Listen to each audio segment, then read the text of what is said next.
ఇప్పుడు ఉదాహరణకి సెక్యూరిటీ విషయమే తీసుకుందాం. ఆడపిల్లల సెక్యూరిటీ గురించి. చిన్న పిల్లలు అవ్వచ్చు, పెద్దవాళ్ళే అవ్వచ్చు. సో భగవద్గీతలో యోగక్షేమం వహామ్యహం అని ఉంటుంది. అంటే మీ యోగక్షేమాలు నేనే దగ్గరుండి చూస్తాను అంటారు. కానీ సమాజ పరిస్థితులు చూస్తే రక్షణ లేదనిపిస్తది. మరి ఏం చేస్తున్నట్టు? భగవద్గీతలో నేను అందరి యోగక్షేమాలు చూస్తాను అని చెప్పినప్పుడు ఎందుకు ఆడపిల్లలు సురక్షితంగా లేరు? అంటే మళ్ళీ కర్మల యొక్క గుహ్యగతిలోకి వెళ్ళాలి. కర్మ ఫిలాసఫీ వైపు వెళ్ళాలి.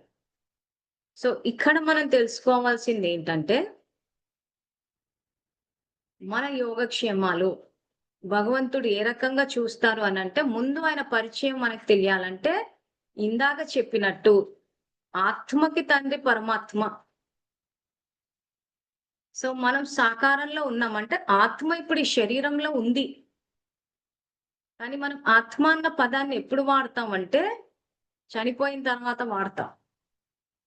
ఎవరైనా చనిపోయిన తర్వాత ఆత్మ వెళ్ళిపోయింది అంటాం.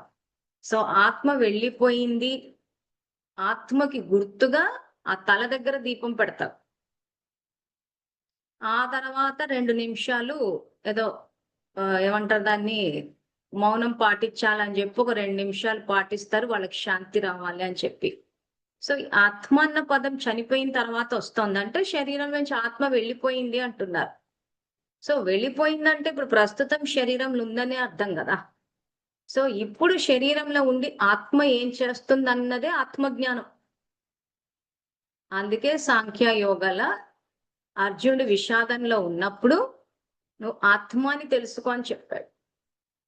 సో ఎప్పుడైతే నేను ఆత్మ అని తెలుసుకుని తండ్రికి, శివ పరమాత్మకి మనసు ద్వారా కనెక్ట్ అవుతానో, ధర్మం ఏదో మనకే అవగతమై ఆ ధర్మ మార్గంలో వెళ్తాం. అందుకే ఇందాక చెప్పాను, వేలు లక్షల్లో పుస్తకాలు చదవడం కాదు. ఆ ధర్మం ఏంటో మన ఆత్మలోనే ఉంది.